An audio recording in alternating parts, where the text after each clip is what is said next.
The kingdom of Benin, nestled in the heart of the great forest of West Africa, was a land of warriors, traders, and artisans. It was ruled by the Oba, whose divine authority was unquestionable, and whose palace was a marvel of bronze and ivory. In a small village just outside the city walls, a boy named Osagie was born under an auspicious sign. The night of his birth, the sky was alight with a crimson hue, and the village priest proclaimed that he was destined for greatness. His father, a respected warrior named Osagie, trained him from a young age, teaching him the ways of the sword, the bow, and the spear. Osagie learned quickly, his strength and agility unmatched among his peers. But it was not just his skill in combat that set him apart. He possessed a sharp mind and a sense of justice that earned him the admiration of his people. As Osagie grew into manhood and tensions arose between Benin and the neighboring kingdom of the Nupe. The Nupe warriors, emboldened by their powerful cavalry, raided the villages along the border, stealing cattle and taking captives.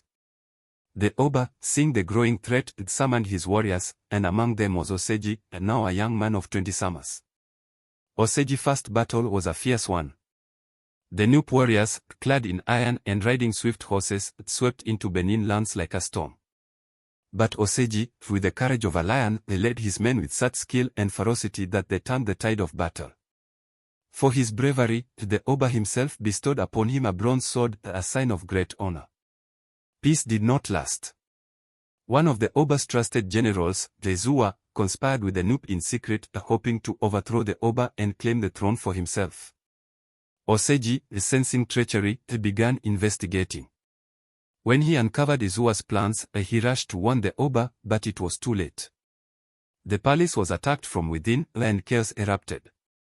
With the city in turmoil, Osagie gathered loyal warriors and fought through the streets, cutting down traitors and Nupe invaders alike.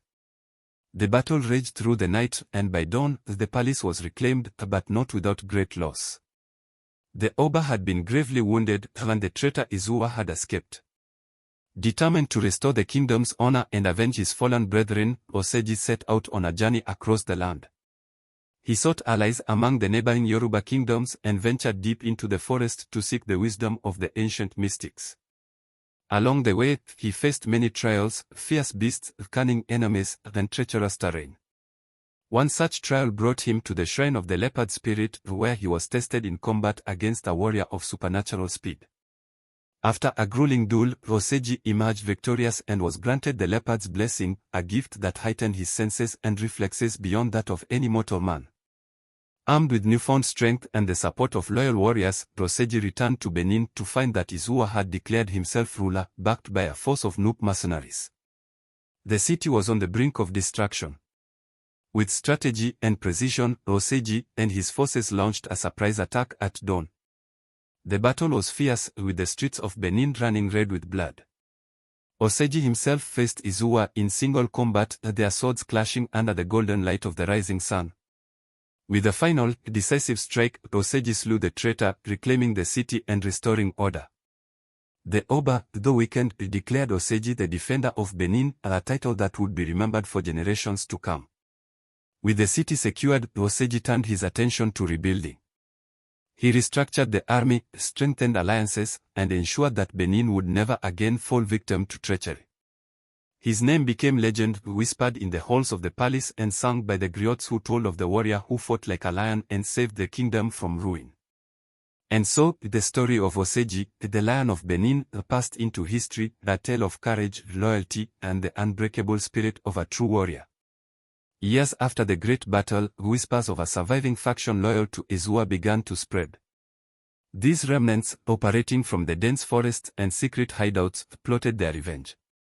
Osagie, now a seasoned leader, had to ensure that their influence did not grow strong enough to challenge the peace of Benin.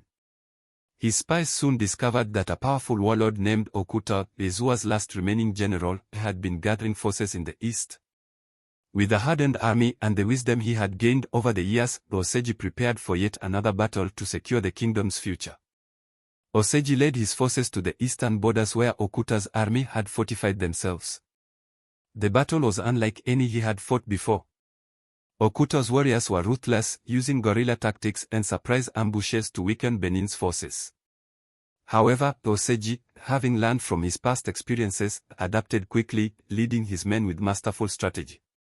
After days of intense fighting, Osagie and Okuta finally met on the battlefield.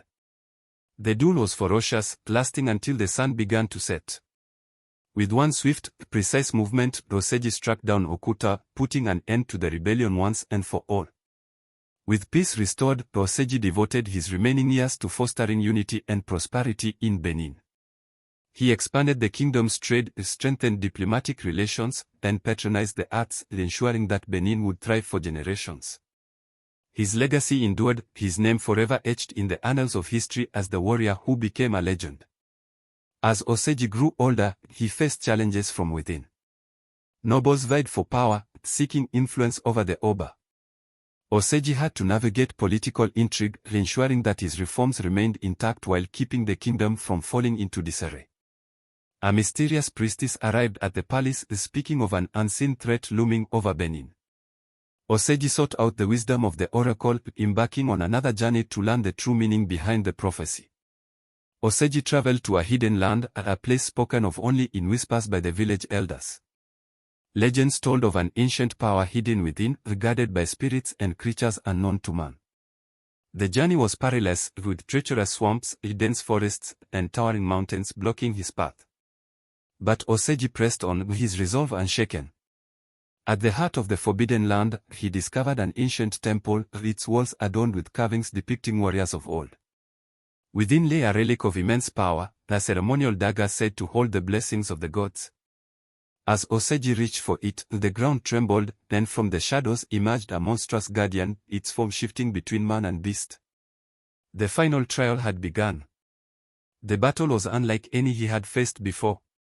The guardian moved with inhuman speed, its roars shaking the very air around them. But Osagie, empowered by his years of battle and the leopard's blessing, met it strike for strike. With a final, thunderous blow, he drove his sword through the beast's heart, silencing it forever. One night, as he camped near the edge of a vast jungle, he was attacked by shadowy figures, their movements unnatural. They were the spirits of fallen warriors, testing the worthiness of any who dared to seek the land's secrets. Osagie fought valiantly, each strike of his sword met with a clash of spectral blades. The battle raged until dawn, when the spirits, recognizing his strength, faded into the mist. As he emerged from the temple, dagger in hand, he felt a new power coursing through his veins. The land had accepted him, and he knew that with this new strength, he would face whatever awaited him in Benin. The time of reckoning was near.